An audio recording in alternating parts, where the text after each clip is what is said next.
순수한 한국말 가운데서요, 우리 영어로는 인터체인지, 입체 교차로라고 우리가 한자로 그렇게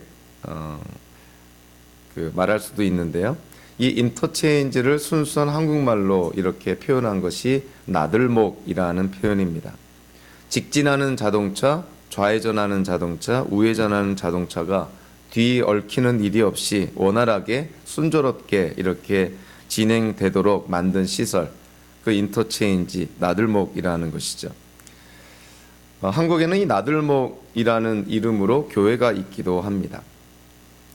우리가 여행을 하다 보면 수도 없이 만나게 되는 것이 바로 이 인터체인지죠. 이 나들목입니다. 어떤 길을 택하느냐에 따라서 우리의 목적지가 달라지고 또 과정도 달라지게 되는 것이죠. 마찬가지로 우리도 인생을 살다 보면 수많은 나들목을 맞이하게 됩니다. 분기점을 인터체인지와 같은 어떤 길목에 우리가 도달하게 되는 것이죠.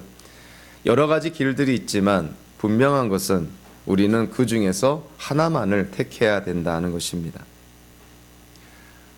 우리 눈앞에 보이는 세계가 있고요, 보이지 않는 세계가 있습니다. 그리고 두 개의 세계는 다스리는 자가 사실은 좀 다르게 언급이 됩니다. 그리고 속성과 특징도 다르다고 언급을 합니다. 사도 바울은 골로새서 1장 13절에서 아버지께서 우리를 암흑의 권세에서 건져내셔서 자기의 사랑하는 아들의 나라로 옮기셨습니다. 즉 사탄이 다스리는 나라가 있고 그리고 하나님의 아들 예수 그리스도께서 다스리는 나라가 있다고 말씀을 합니다. 마찬가지로 사도 요한도요, 요한일서 1장에서 빛의 나라가 있고 어둠의 나라가 있다고 말씀을 합니다. 예수님께서도 산상수훈에서 생명으로 이끄는 좁은 문이 있고 멸망으로 이끄는 넓은 문이 있다, 이렇게 말씀을 합니다. 현대를 사는 우리 기독교인들에게도 두 나라가 우리 앞에 있고 그리고 두 나라를 다스리는 두 왕이 존재하고 있고 그리고 이 인생을 살아가는 두 개의 길이 존재하고 있다는 것이죠. 그러나 우리가 우리의 죄성이 있어서 그런지 우리는 아무래도 이 편한 길을, 안락한 길, 쉬운 길을 그렇게 택하고 싶어 합니다.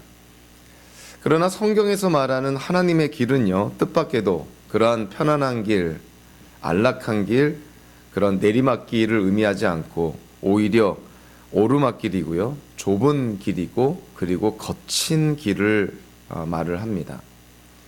하나님의 길은 이 세상이 하나님께 대적하는 그러한 세상이니 이 세상을 살아갈 때 우리는 어쩔 수 없이 힘든 길, 어려운 길, 거친 길을 택할 수밖에 없다는 것이죠.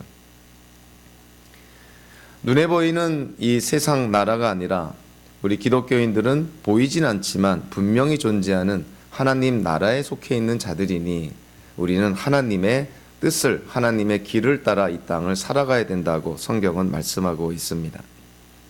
이스라엘의 역사 속에서 또 오늘 이 본문을 통해서 우리가 알 수 있는 것은 이제 사울과 요나단이 이 블레셋과의 전투에서 죽게 되고 사실은 이스라엘에 왕이 없는 그런 권력의 공백 상태에 놓이게 되는 것이죠. 자, 이때 다윗이라는 사람이 그의 수하에 600명의 군대를 지금 이끌고 있었고 시글락이라는 그러한 성읍에서 어느 정도 통치의 경험도 있었던 그런 다윗. 자, 이제 사울도 죽고 그의 후계자를 할 수 있는 요나단도 죽었으니 어떤 의미로 보면은 당연히 다윗이 이스라엘의 왕으로 그렇게 등극하는 것이 당연한 이야기의 순서일 것 같은데 뜻밖에도 다윗이 이스라엘의 왕으로 올라설 때까지 오늘 보면 10절에 나와 있는 것처럼 무려 7년 6개월이라는 기간을 더 기다려야 되는 그러한 이스라엘의 역사를 보게 됩니다. 그래서 오늘 이 본문은요, 7년 6개월 동안 다윗이 기다리면서 이스라엘의 통일 왕국의 왕이 될 때까지 일어났던 그 첫 번째 사건을 우리에게 오늘 말씀해 주고 있는 것이죠. 이후에 전개가 되는 이스라엘의 역사 속에 일어난 사건에 어찌 보면은 바탕이 되고 있는 그러한 사건이다, 이렇게 볼 수가 있습니다. 오늘 본문을 통해서 우리는 무엇보다도요, 두 개의 나라가 이제 세워지는 것을 보게 됩니다. 마치 남북한이 나누어져서 두 개의 나라가 존재하는 것처럼 오늘 본문도 사울 왕이 죽고 나서 이제 이스라엘의 통일 왕국이 두 개의 나라로 나누어지게 되는 것을 보게 됩니다. 남쪽은 유다 지파의 사람들로 구성된 유다라는 나라가 형성이 되고요. 북쪽은 이제 사울의 집안에 남아있는 그 아들인 이스보셋을 중심으로 해서 또 이스라엘이라는 북쪽 나라가 이렇게 형성이 되는 것이죠. 자, 오늘 본문 한번 1절을 먼저 보시면, 자, 이런 일이 일어난 뒤에, 자, 이런 일이라고 한다면 뭘 의미할까요? 그것은 앞에 일어났던 사건들을 다 의미하는 것이죠. 사울과 요나단이 길보아 산에서 블레셋과 전투하다 죽게 되고, 다윗이 이제 그 소식을 아말렉 젊은 청년으로부터 그 소식을 듣게 되고, 그래서 사울과 요나단의 죽음을 슬퍼하여서 다윗이 조가를 지어서 온 이스라엘 민족으로 하여금 함께 애통했던 그 모든 사건들, 그 모든 일들이 이제 일어난 뒤에 오늘의 일이 이제 시작이 되는 것이죠. 이제 사울과 요나단이 죽었으니 이스라엘 역사의 한 챕터가 이제 닫아지게 되는 것인데, 새로운 역사가 지금 열리고 있는 이때에 1절에 보니까 다윗이 인간적으로 생각하면 자기의 수하에 있는 군인들을 이끌고 어찌 보면 이스라엘의 왕국을 찬탈할 수도 있는, 빼앗을 수도 있는 그러한 절호의 기회일 수도 있는 이 상황에서 다윗은 먼저 하나님께 묻습니다. 시글락에 지금 머물고 있던 이 다윗, 우리가 이전의 이야기를 통해서 알 수 있듯이 시글락은 아말렉의 공격으로 불에 타버린 그런 성읍인 것이죠. 현실적으로 오래 머물 수도 없는 그러한 시글락 성읍, 그리고 사울은 죽었으니 이제 그 전부터 다윗이 이런저런 모양으로 관계를 맺고 있는 그 유다 지파 그 성읍으로 올라가도 될지, 그거를 본인이 독단적으로 결정하지 않고 하나님께 묻습니다. 1절에 보니까 제가 유다에 있는 성읍으로 올라가도 됩니까? 하나님께서 올라가라 그럽니다. 다시 묻는 것이죠. 유다의 성읍이 많은데 어느 성읍으로 올라가야 됩니까? 헤브론으로 올라가라. 그래서 다윗이 그의 수하의 600명의 군대와 식솔들을 다 이끌고 헤브론으로 이게 올라가게 되는 것이죠. 그 2절에 보니까 다윗이 그 헤브론으로 올라갈 때 특별히 다윗의 두 부인을 언급을 합니다. 이스라엘 여인 아히노암, 그리고 갈멜 사람이며 이 나발의 아내였던 아비가일, 이 두 부인을 데리고 지금 헤브론으로 올라간다는 것이죠. 사실 이 갈멜이라는 곳이 이 헤브론에서 굉장히 가까운 지역에 있는 성읍입니다. 그러니까 어떤 의미로 보면은 다윗의 그 아비가일의 친정이 있는 그 근처인 헤브론으로 지금 올라가고 있는 것이죠. 자, 아히노암의 출신이 또 어디라고 말하고 있냐면 이스라엘이라고 말하고 있는데, 그 이스라엘도 헤브론 근처에 있는 그러한 성읍으로 이렇게 알려져 있습니다.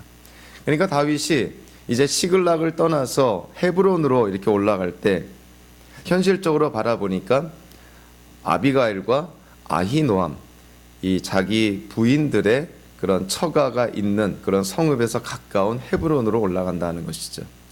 그러니까 우리가 이 역사서를 읽다 보면 그 자세하게 그 모든 상황을 다 기록하고 있지 않지만 이 문장을 통해서 이야기가 전개되는 걸 통해서 우리가 쉽게 추측하고 상상해 볼 수 있는 것이죠. 그러니까 다윗이 헤브론에 올라가서 정착을 할 때 이 자기의 부인들인 이 아히노암과 아비가일의 그 처갓집 식구들의 도움도 분명히 있었을 것이라고 우리가 쉽게 추측할 수가 있습니다. 그러나 그런 어떤 그 현실적인 그러한 설명보다도 더 중요했던 것은 헤브론으로 하나님이 다윗을 이끌었다는 사실이 훨씬 더 중요한 그런 사실인 것이죠. 10절 후반부에 보니까 유다 족속은 다윗을 따랐는데 이렇게 번역이 되고 있는데요. 히브리어 그 성경을 보면 이 번역에서 단어 하나의 그런 번역이 빠져 있습니다. 그 단어가 뭐냐면 아크라는 히브리어인데 이거는 참으로 이런 뜻을 갖고 있는 것이죠. 그래서 이 10절 후반부를 좀 직역을 하면 참으로 유다만이 다윗의 뒤를 따랐다 이렇게 번역이 됩니다.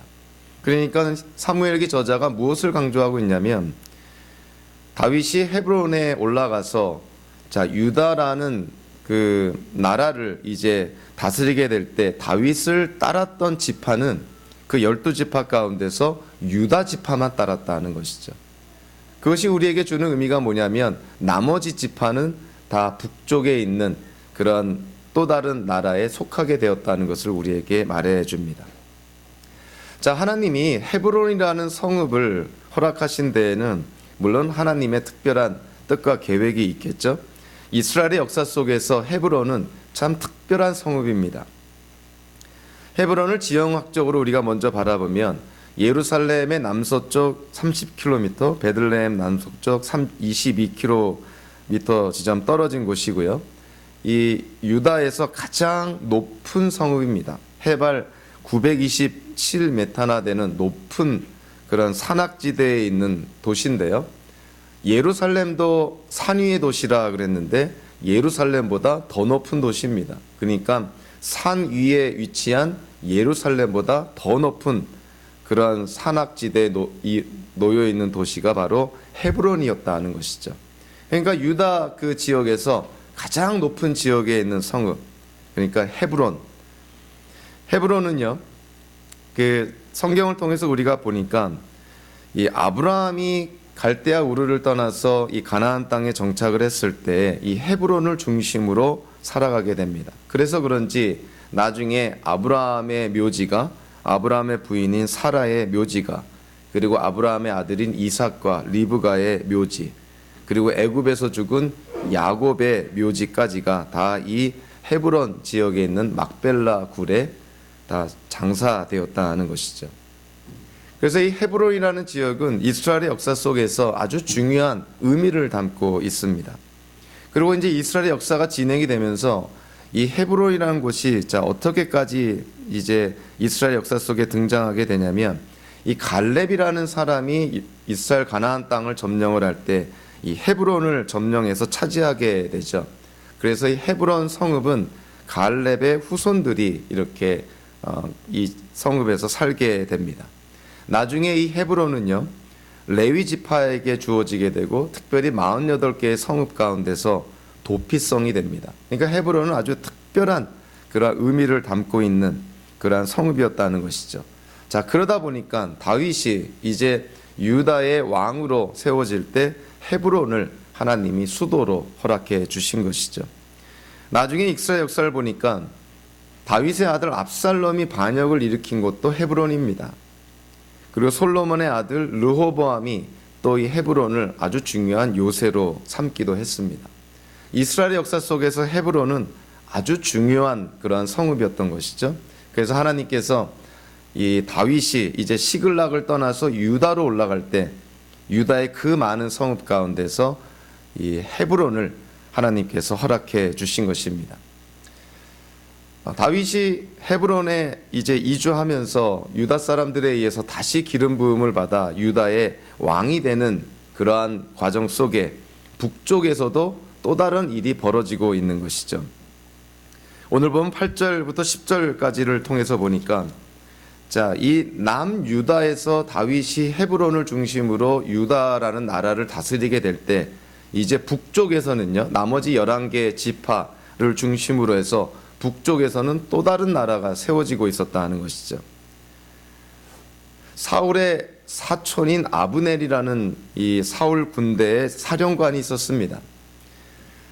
사울과 사촌이면은 이 사울의 아들인 이스보셋이라는 아들과는 오촌 관계가 되는 것이죠. 그래서 아버지의 사촌 형제인 아브넬, 그는 이 이스보셋이라는 사울의 아들과 아들에게 있어서는 당숙의 그런 관계에 있었다는 것을 보게 됩니다. 그러니까 이스보셋에게 당숙이었고 그리고 사울의 군대의 사령관이었던 아브넬, 여러 가지 면에서 우리에게 주는 그 이미지가 이 북쪽에 지금 사울이 죽은 이후에 이 북쪽의 11개 지파로 구성된 이 북쪽의 나라는 이 아무래도 이 아브넬이 실권자이겠구나 하는 것을 쉽게 우리가 추측할 수가 있는 것이죠. 자, 10절을 통해서 보니까 이스보셋이 북쪽 이스라엘의 그 왕이 돼서 2년을 통치했다 그랬는데 11절에서 다윗이 헤브론에서 7년 6개월을 통치했다 이렇게 나옵니다. 그러면 이스보셋과 다윗과 어떤 갈등이 있었던 것이 2년이라면은 5년 반이라는 어떤 시간의 차이가 있는 것이죠. 자, 이것을 해석하는 데 있어서 성경학자들이 좀 굉장히 어려워합니다.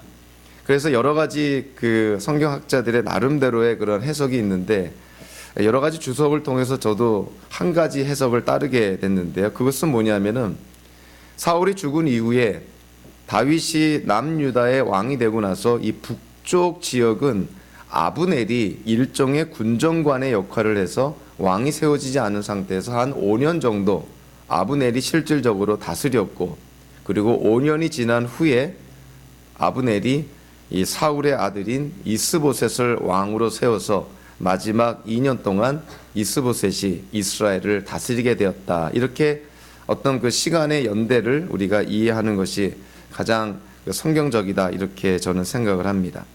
그래서 아브넬이요 5년이라는 그런 기간이 지난 후에 사울의 남은 아들인 이스보셋을 이제 북이스라엘의 왕으로 세웁니다. 어찌 보면 아브넬이 실권자고 이스보셋은 꼭두각시였다는 것을 깨닫게 되는 것이죠. 자, 아브넬이 이스보셋을 왕으로 세워서 수도로 삼은 곳이 어디냐면 마하나임이라는 곳입니다. 이 마하나임이라는 것은 요단강 동쪽 남유다보다 훨씬 북쪽에 있는 그런 지역에 이 마하나임이라는 것을 수도로 삼아서 나라를 이제 세우게 되는 것이죠. 남유다, 특히 다윗과 아주 멀리 떨어진 지역이고, 그리고 길보아 산에서 블레셋과의 전투에서 패했기 때문에 이미 서쪽 지역은 블레셋에게 점령을 당한 상태니 요단강 동편의 북쪽에 있는 마하나임을 수도로 삼는 것이 여러 가지 면에서 안전하다는 것이 그 당시 아브넬의 판단이었고, 또 그렇기 때문에 마하나임을 수도로 삼게 됩니다. 이 마하나임은 문자적으로 두 진영이라는 뜻인데요. 이 요단강 동편의 야복강 근처에 위치한 그러한 성읍이었고요. 야곱이 하나님과 밤새 씨름하다가 그 씨름한 곳을 브니엘이라고 명하는데 바로 그 브니엘이 마하나임입니다. 그리고 이 마하나임에는 철이 많이 생산이 되어서 굉장히 여러 가지로 그 도움을 주는 그러한 성읍이었다는 것이죠. 자, 우리가 이 사무엘기하 2장 1절부터 11절까지 다윗이 시그락을 떠나 헤브론으로 이주하면서 남유다, 유다라는 지파를 중심으로 한 나라가 형성이 되었고, 그리고 5년이 지난 후에 북쪽은 아브넬이라는 군대 사령관을 통해서 마하나임에 이스보셋을 왕으로 세워서 또 다른 나라가 형성이 되었다는 것을 우리가 함께 나눴는데요. 우리 지도를 한번 보겠습니다. 한번 좀 확대해 보실까요? 자, 그 말로 듣다가 이제 지도를 보면 조금 이렇게 시각적으로 좀 이렇게 감이 더 잡혀지게 되죠. 자, 한번 보시면 좀 내려주실래요? 네. 자, 블레셋의 이 시글락이라는 곳에서 저희 다윗이 머물고 있다가 이 시글락이 불타 없어지고 사울이 죽고 나니까 어디로 올라갔냐면 헤브론으로 올라가게 됩니다.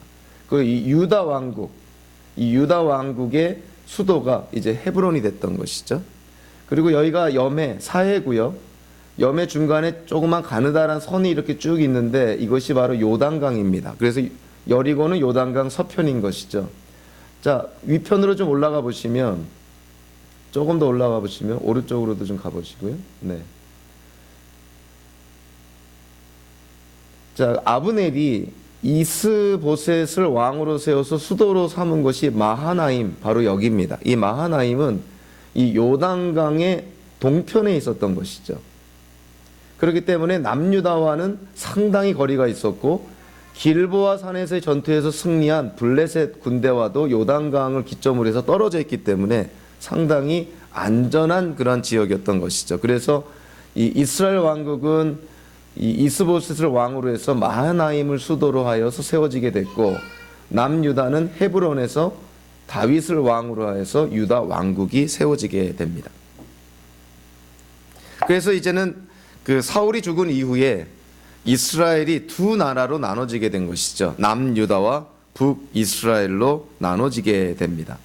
자, 두 나라가 생겼다는 것은 무엇을 의미하고 있냐면 이제 이스라엘에 두 왕이 생겼다는 것을 의미하는 것이죠.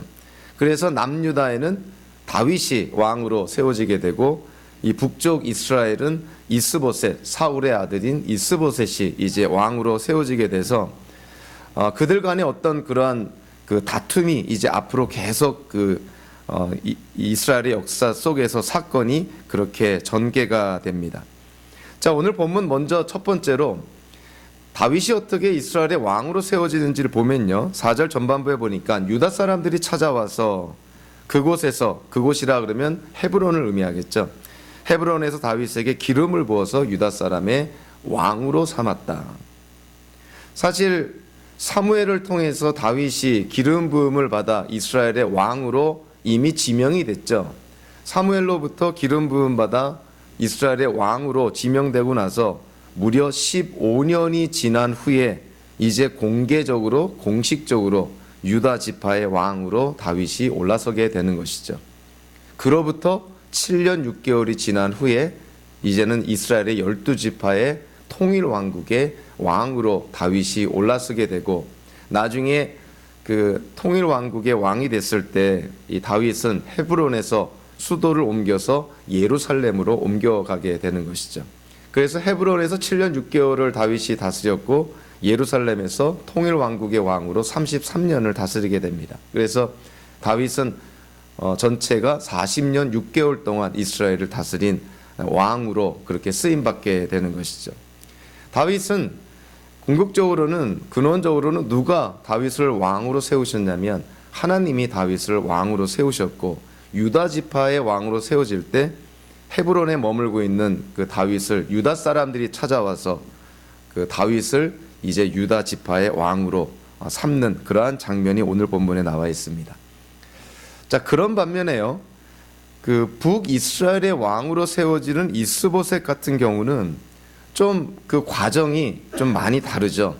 왜냐하면 다윗은 하나님께로부터 기름 부음을 받았고, 그리고 나중에 유다 사람들이 찾아와서 공개적이고 공식적으로 기름 부어서 다윗 지파의 왕으로 삼았는데, 이 북이스라엘의 이스보셋이 왕으로 세워질 때 과정을 보니까 과정은 전혀 다른 것이죠. 이스보셋을 왕으로 택한 사람이 누구냐면 하나님도 아니고 이스라엘 백성도 아니고 아브넬이라는 한 사람의 결정입니다. 이 아브넬이 누구였다고요?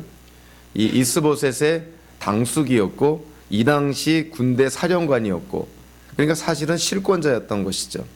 5년 동안 북이스라엘을 아브넬이 다스리다가 이제 왕을 세우게 되는 것인데, 우리가 한편으로 생각해 보면 그냥 아브넬 자기가 왕이 되지 왜 굳이 이스보셋, 자기보다 어린 그런 이스보셋을 세워서 꼭두각시로 삼으려고 하는가?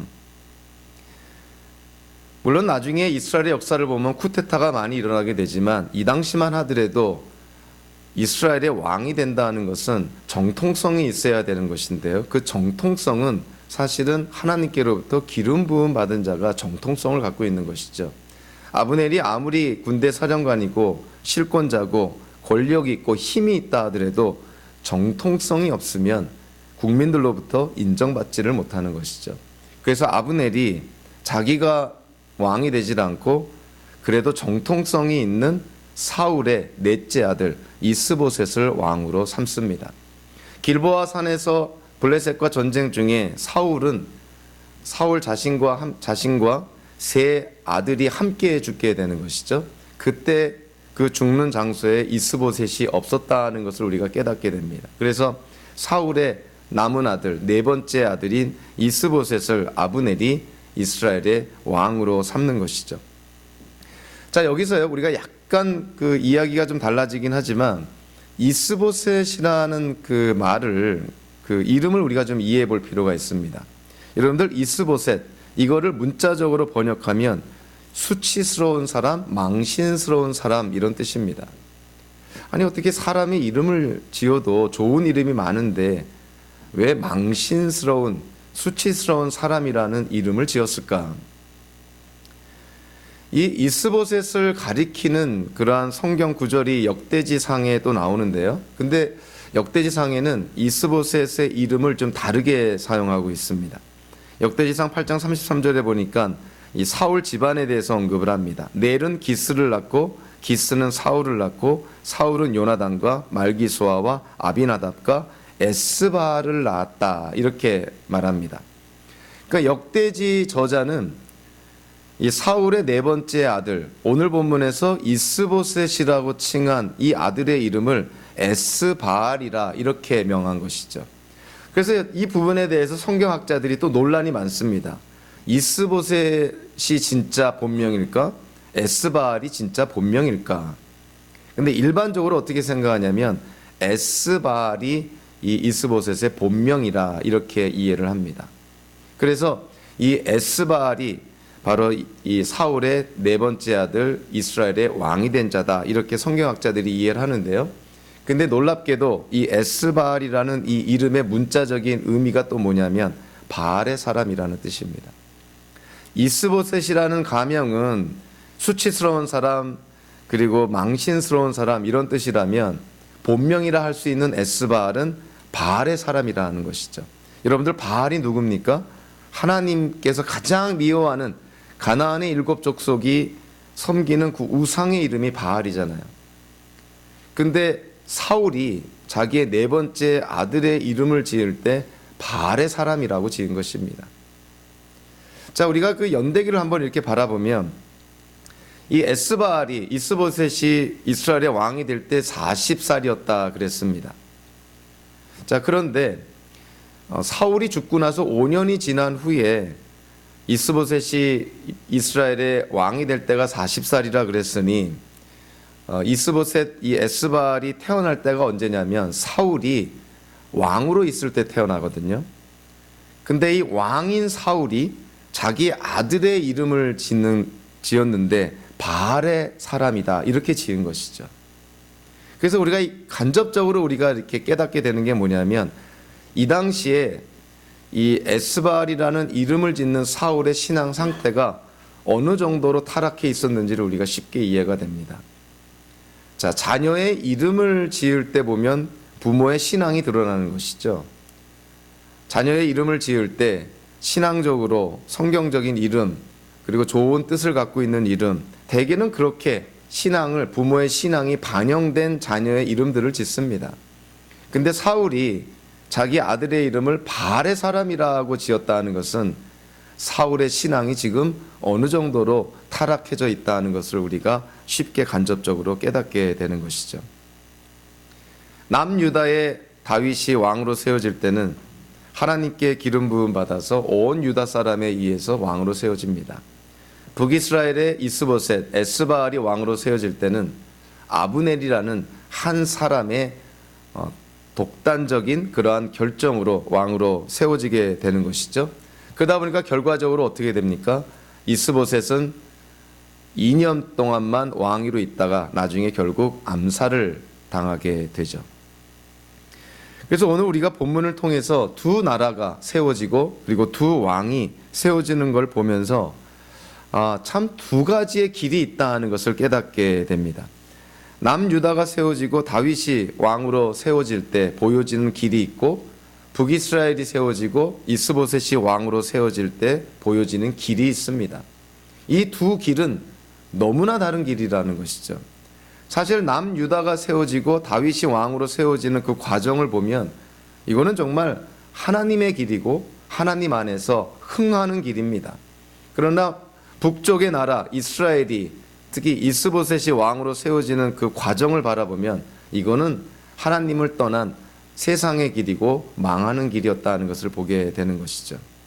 자, 오늘 보면 1절을 보니까 자, 다윗이요 남유다의 왕으로 세워지는 과정 속에서 우리에게 참 그 아주 중요한 모습을 보여주게 됩니다.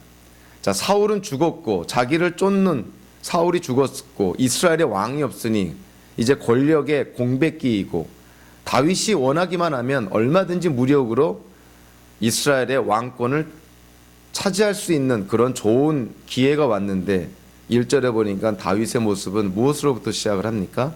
하나님께 기도하는 거로부터 시작을 합니다. 인간적으로 생각하면 지금 움직이면 빨리 이스라엘의 왕이 될 수가 있는데 다윗은 하나님께 먼저 묻습니다.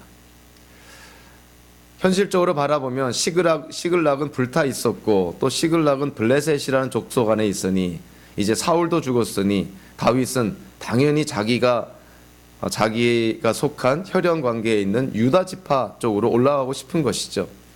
그 당연하게 생각하는 일도 다윗은 하나님께 묻습니다.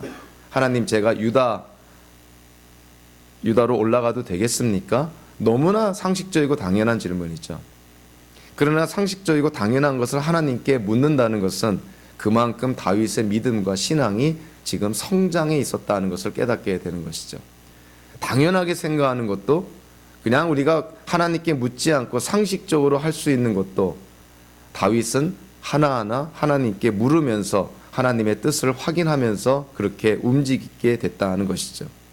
다윗이 어떻게 이렇게 성숙한 신앙인의 그런 삶을 살 수 있을까요? 어떻게 이런 성숙한 신앙을 보여줄 수 있을까요? 이거는 이론적으로 된 것도 아니고 남이 가르쳐서 된 것도 아니고요. 이것은 다윗이 실제로 사울에게 쫓겨 광야에서 도망다니면서 사실은 몸소 체험을 통해서 배운 것입니다.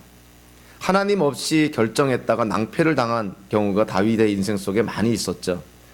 그런 낭패를 통해서 모든 일을 하나님께 묻고 하나님의 뜻을 확인하고 움직여야 된다는 것을 다윗은 몸소 체험하게 된 것이죠. 그래서 오늘 본문에서도 당연하게 보이는 일이지만 하나님께 기도합니다. 하나님, 유다로 올라갈까요? 하나님이 올라가라 그럽니다. 그 당시 유다 성읍 가운데서 가장 이스라엘 백성들에게 중요성을 띠고 있고 지형학적으로도 유다 그 지역에서 가장 높은 산악지대에 있는 성읍, 여러 가지 면에서 유리한 그런 헤브론, 그것 또한 하나님께 묻는 것이죠. 하나님, 어느 성읍으로 갈까요? 하나님께서 헤브론으로 가라. 다윗은 헤브론으로 올라갈 때 하나님께 기도를 통해서 그리고 하나님의 응답을 통해서 움직입니다. 하나님의 그런 길을 따르는 것이죠. 자, 그리고요, 놀랍게도 오늘 본문에 이 유다가 세워지고 북쪽에서 이스라엘이 세워지는 그 과정 속에 하나의 사건이 이렇게 중간에 삽입이 되어 있습니다. 이 4절부터 이 9절까지를 4절부터 7절까지를 통해서 보니까 하나의 사건이 언급이 되어 있는데 그것이 뭐냐면은 길르앗 야베스라는 사람들에 관한 것입니다. 사울이 길보아 산에서 블레셋과 전쟁에서 죽고 그리고 그의 목이 잘리고 그의 시체가 벳산이라는 그런 성벽에 못 박혀서 수치를 당하고 있을 때 그 소식을 들은 요단강 동편에 있는 길르앗 야베스 사람들이 밤새 요단강을 건너 벳산까지 가서 그 사울의 시신을 거두어서 화장시키고 장사 지냈다 하는 것을 다윗이 듣게 되는 것이죠. 그러니까 길르앗 야베스 사람들이 참 잘했다는 것이죠. 의리를 지켰다는 것이고 사울에게 받은 은혜를 갚았다는 것이죠. 그래서 오늘 본문 이 4절을 이 후반부에 보니까 사울을 장사 지낸 사람들이 길르앗의 야베스 사람들이라는 소식이 다윗에게 전해지니 다윗이 길르앗의 야베스 주민에게 사절을 보내어서, 다윗이 남유다의 그 왕이 되고 나서 제일 먼저 한 일이 뭐냐면 사울의 시신을 거두어서 장사 지내준 길르앗 야베스 사람들을 치하한 것입니다. 자, 그런데요, 지도 한번 다시 볼까요? 그 지도를 한번 보시면 길르앗 야베스가 여기 있고요. 좀 내려주세요. 네. 그리고 사울의 시신이 있었던 곳이 벳산입니다. 그러니까 이 중간에 요단강이 있었는데 요단강을 건너서 벳산에 가서 시신을 내려서 사울의 시신을 장사해 준 것이죠. 근데 이 길르앗 야베스는 지금 어느 나라에 속해 있냐면 이스라엘 왕국에 속해 있죠. 그리고 마하나임과 굉장히 가깝죠. 그리고 사울에게 은혜를 입은 사람입니다. 옛날에 이 암몬이라는 족속이 길르앗 야베스를 침범해 왔을 때 사울이 구해줬거든요. 그래서 그 은혜에 감사해서 이 길르앗 야베스 사람들이 사울의 시신을 거두고 장사 지내준 것입니다. 그러니까 이 길르앗 야베스 사람들은 사울과 아주 그 돈독한 관계가 있고 사울과 맺은 그 의리를 지키는 사람들이었죠. 이거는 어떤 의미가 있냐면 다윗이 세운 나라에 속하지 않은 사람들이다, 이렇게 보는 것이죠. 이미 지역적으로도 이 남유다와는 상당히 멀리 떨어져 있고 마하나임이라는 이스라엘 왕국의 수도와 가까운 데 있고 사울과 긴밀한 관계에 있는 사람들이니 당연히 다윗과는 가까운 관계, 협력의 관계를 맺기가 어려운 것이죠. 자, 그럼에도 불구하고요, 다윗이 이 길르앗 야베스 사람들의 그 소식을 듣고 나서 길르앗 야베스까지 사절을 보내서 그들을 치하합니다. 하나님이 여러분들을 축복해 주실 것입니다. 비록 여러분들이 그 섬기고 순종했던 사울이라는 왕이 죽었지만 이제 내가 이 유다의 왕이 됐으니 여러분들 낙심하지 말고 용기를 내십시오. 이렇게 지금 어찌 보면 격려를 하고 치하하는 그러한 장면을 보게 됩니다.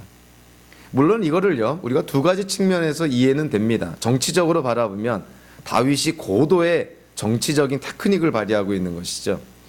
만약에 길르앗 야베스 사람이 자기의 이런 어떤 치하에 감복해서 만약에 다윗 편에 길르앗 야베스 사람들이 들어온다면 이거는 아주 다윗에게 있어서는 아주 큰 힘이 되겠죠. 그렇게 우리가 정치적인 측면으로 다윗의 행동을 바라볼 수도 있지만, 그러나 그것보다도 다윗의 행동은 길르앗 야베스 사람들이 비록 사울과 긴밀한 관계를 맺고 있고 사울과 맺은 의리를 지키는 사람들이라고 하지만 그들이 행한 행동이 참으로 의롭고 옳은 행동이었기 때문에 자기의 사람이 아니라 하더라도 이 길르앗 야베스 사람들을 다윗이 치하한 것입니다. 다윗이 그런 행동을 보일 수 있었던 것은 단 하나의 이유밖에 없는 것이죠. 자기가 믿는 하나님께 대한, 즉 다윗은 하나님께 대한 온전한 믿음과 신뢰가 있었기 때문에 이러한 어떤 넓은 아량을 베풀 수가 있었다, 이렇게 볼 수가 있는 것이죠. 다윗이 택한 길이 하나님 안에서 흥하는 길이라고 한다면 이 북쪽 이스라엘 왕국이 세워지고 왕이 세워지는 과정을 통해서 보니까 이거는 또한 망하는 길인 것이죠. 자, 망하는 길의 특징이 뭡니까? 하나님이 없다는 것이죠. 하나님의 뜻을 묻지도 않고 하나님께서 원하시는 것이 뭔지를 묻지도 않고 이 북쪽 이스라엘 왕국이 이스보셋이 왕으로 세워지는 이런 과정을 보면 하나님 없이 아브넬이라는 사람이 자기의 욕심, 자기의 계획대로 이스보셋을 꼭두각시 왕으로 세워서 이스라엘 왕국을 세워나가는 것이죠. 결국 나중에 어떻게 됩니까? 아브넬이 살해당하게 되죠. 그리고 이스보셋도 살해당하게 됩니다. 결국 하나님 없이 세운 나라, 하나님 없이 세워진 왕, 종말이 아주 비참하게 끝나는 것이죠. 그리고 결론적으로는 바로 두 번에 걸친 어떤 이런 살인 사건을 통해서 결국 이스라엘이 다시 한 나라 통일 왕국이 되는 것이고 그 통일 왕국에 다윗이 왕으로 세워지게 되는 것이죠. 오늘 보면 10절과 11절을 통해서 보니까 이거는 우리가 사무엘기 하를 우리가 함께 나누면서 좀 고민해야 될 부분 중에 하나가 이스보셋의 나이가 왕에 올라섰을 때 40살이었다. 굉장히 나이가 좀 많게 느껴집니다. 그래서 앞뒤 문맥으로 봤을 때 조금 맞지 않는 그런 어떤 이 나이라고 볼 수가 있고요. 또 다윗이 헤브론에서 7년 6개월을 다스렸다고 하는데 이스보셋은 당시 그냥 단지 2년만 다스렸다 나와 있습니다. 그러면 이 다윗이 헤브론에서 7년 6개월 머무는 동안 도대체 이스보셋이 다스린 2년과 그 나머지 5년 6개월간의 관계는 과연 어떻게 되는 것인가? 그래서 아까도 얘기했지만 다양한 그런 성경학자들의 해석이 있지만 그래도 가장 앞뒤 문맥적으로 가장 건강한 해석은 처음 5년은 아브넬이 그냥 군정관으로 왕 없이 이스라엘을 다스렸고 마지막 2년, 그 마지막 2년을 이스보셋을 세워서 이 이스라엘이라는 왕국이 통치가 되었다. 그렇게 우리가 이해가 됩니다. 자, 어찌됐든 간에 다윗은 유다 왕국의 왕으로 세워지고 나서요 7년 6개월이나 기다린 후에 이스라엘 통일왕국의 두 번째 왕으로 이렇게 세워지게 됩니다. 참 다윗이 사울에게 쫓길 때도 인내하고 사울에게 쫓길 때도 그 인고의 그런 시간을 보냈는데 이제 남유다의 왕이 되었는데도 7년 6개월이라는 시간을 기다립니다. 이거 참 짧은 시간이 아닌 것이죠. 이제 그 사무엘로부터 기름 부어 이스라엘의 왕으로 지명받은 것이 이제는 이루어지고 성취가 되겠거니 생각을 했는데 7년 반을 이 다윗은 또 기다려야 됩니다. 하나님께서 어떠한 일을 이루시고 성취해 나가실 때 우리 사람들의 생각과는 좀 많이 다른 것을 우리가 깨닫게 되는 것이죠. 특별히 우리 한국인들은 빠른 거를 좋아하는데 성경에서 계시된 하나님은 굉장히 느린 하나님이시죠. 천천히 움직이시는, 아마 우리가 사람들이 생각할 수 없는 그런 여러 가지 요인들을 하나님이 다 고려하고 종합적으로 총체적으로 바라보고 가장 최선의 일로기로 하나님이 인도하시다 보니 우리 인간이 사람이 기대하는 것만큼 그렇게 빨리 하나님이 움직이지 않으시는 것이죠. 아마 다윗도 광야 생활을 거치지 않았다면 아마 추측하건대 이 7년 6개월이라는 그 기다림의 시간을 아마 견뎌내지 못했지 않았을까 이런 생각까지 하게 됩니다. 광야를 지났기 때문에 하나님과 친밀하게 동행하며 하나님을 많이 경험했기 때문에 이 헤브론에서 7년 6개월이라는 또 다른 기다림의 시간을 잘 견디었다고 저는 생각을 합니다. 자, 마찬가지로요. 하나님의 나라가 이렇게 세워지는 데 있어서 하나님의 역사는 느리게 역사하시는 것이죠. 자, 그와 같은 것을 우리가 염두에 둔다면 저와 여러분들이 섬기는 이 교회도 교회가 세워지고 또 하나님의 뜻을 이루고 성취하는 데 있어서 교회 또한 천천히 느리게 진행된다는 것을 우리가 쉽게 이해가 됩니다.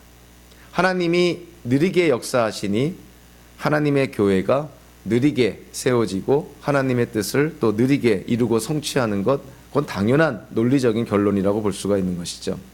얼마 전에 인터넷 뉴스를 보니까 한국에 사는 외국 사람들이 가장 빨리 배우는 한국말이기도 하면서 한국 사회의 특성이 빨리빨리라 그럽니다. 그러니까 외국 사람들도 이제는 한국 사회 특성을 그렇게 쉽게 깨닫는다는 것이죠. 빨리빨리.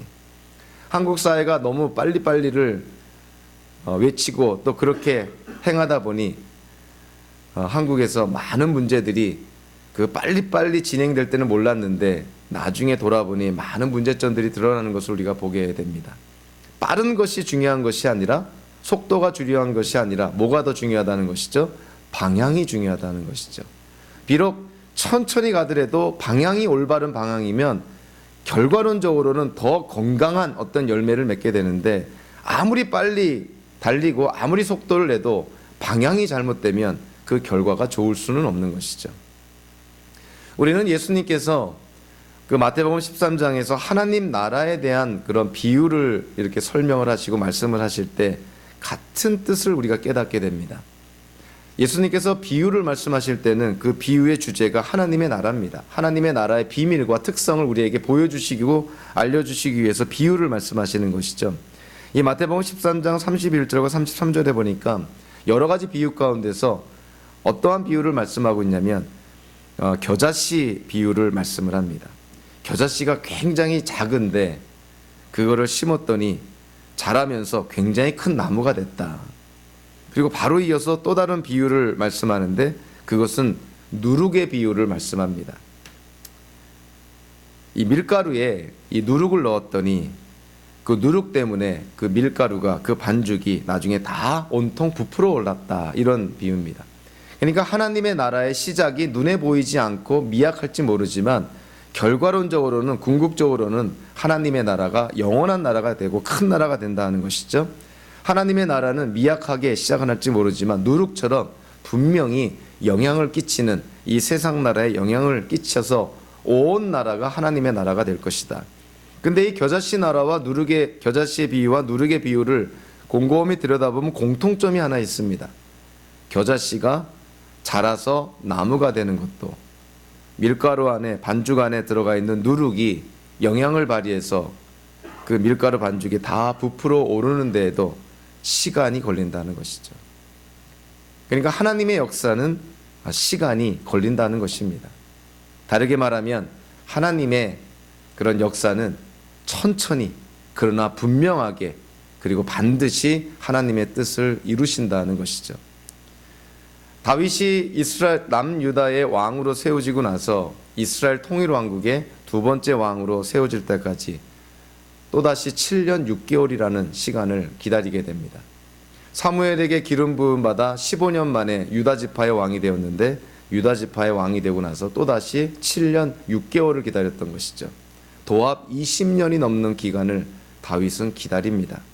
다윗이 기다릴 수 있었던 그 단 한 가지 이유는 하나님께 대한 흔들림이 없는 믿음과 신뢰가 있었기 때문인 것이죠. 저와 여러분들이 이 땅을 살면서 우리는 하나님의 약속을 붙들고 삽니다. 우리에게 주어진 그 하나님의 약속, 성경을 통해서 우리에게 주어진 그 하나님의 약속을 붙들고 사는데요, 그 하나님의 약속은 비록 더디게 느리게 이루어지고 성취가 될지는 모르지만 분명한 것은 하나님의 약속은 반드시 우리에게 임한다는 것이죠. 자, 오늘 본문을 통해서 우리는 이 땅에 존재하는 두 나라, 그리고 이 땅에 존재하는 두 세력, 그리고 이 땅에 존재하는 두 가지의 방법과 길, 그 중에서 과연 우리는 어떠한 길을 택하고 어떠한 나라 속에서 우리는 살아갈까? 하나님이 우리를 하나님의 자녀로 삼아주시고 하나님이 우리를 부르셨습니다. 우리는 하나님 나라 안에 속한 자들이죠. 우리가 하나님 나라에 속해 있으니 이제는 하나님의 길을 따르는, 하나님 안에서 흥하는 길을 따르는, 비록 그것이 더디고 느리고 또 오르막길이고 힘든 길이라 할지라도 하나님의 길을 따라 하나님의 뜻을 이루어드리는 이곳에 있는 저와 여러분들 되시기를 주님의 이름으로 축원합니다. 기도하겠습니다. 하나님 아버지, 이제 이스라엘의 역사가 새로운 장면으로, 새로운 국면으로 돌입하게 됩니다. 사울이 죽고 남쪽에는 유다 왕국이, 북쪽에는 이스라엘 왕국이, 남쪽에는 다윗을 왕으로, 북쪽에서는 이스보셋을 왕으로 그렇게 세워진 두 나라가 공존하게 됩니다. 현대를 사는 우리 기독교인들의 그런 인생 속에서도 비록 보이지는 않지만 두 나라가 공존하고 있음을 깨닫게 됩니다.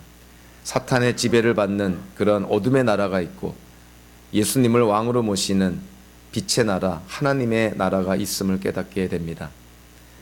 하나님께로부터 부름받아 거듭나 예수를 통하여서 구원과 영생을 약속받은 기독교인들, 우리는 빛의 나라, 하나님의 나라에 속해 있는 자들이오니 우리가 이 땅을 살아갈 때 하나님 안에서 흥하는 길을 따라가는, 그래서 하나님의 영광을 드러내는 삶을 살 수 있도록 인도하여 주시옵소서. 예수님의 이름으로 기도하옵나이다. 아멘.